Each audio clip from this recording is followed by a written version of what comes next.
Congressman Russell Fry joins me now. Congressman, welcome back to the show. You're going to be asking Hunter Biden questions today. You're on the committee asking the questions. Okay, what exactly do you want to find out? Well, we want to find out the structure of these LLCs. Look, 20 LLCs, many of which were formed while Joe Biden was vice president, were created. We know that $24 million plus has been used to funnel money from China, Uzbekistan, Ukraine, and others.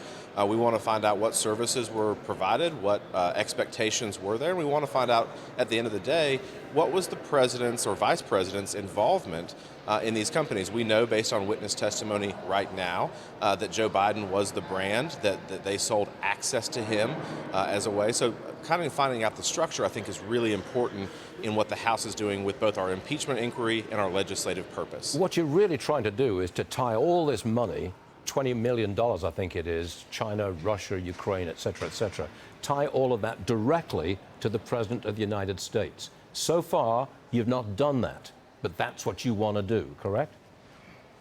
Well, I think we have done that in a lot of ways. If you look right now, and we know, for instance, that Joe Biden met with a Russian oligarch at Cafe Milano, and that a day later, $5 million or so was wired to Hunter Biden's account. We know that Joe Biden received money from CEFC through a various layers. $40,000 check was deposited in his account with thousands of pages of bank records.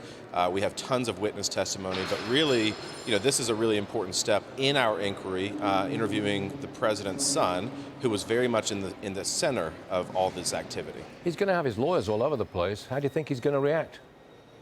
Well, I think it'll be interesting to see whether he pleads the fifth on a lot of the questions that we pose, or whether he answers them truthfully. Look, he's going to be under oath today. We expect him to tell the truth, so we will see. I expect it's going to be a long day.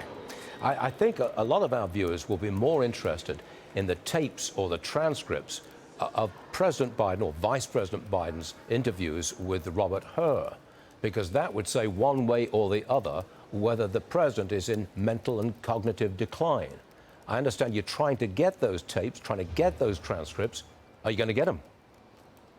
Well, we think so, and here's why. A lot of times when you ask for information, if there's an ongoing investigation, that's usually a way that agencies kind of block congressional oversight.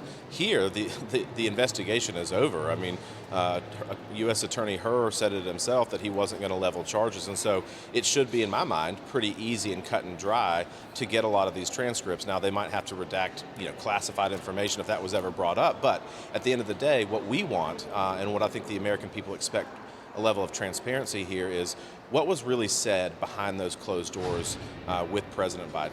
Are you unhappy with Robert Hur because he did not prosecute the then Vice President Biden on the ground that his cognitive ability no jury would convict him with a cognitive disability like that? Are you unhappy with Hur?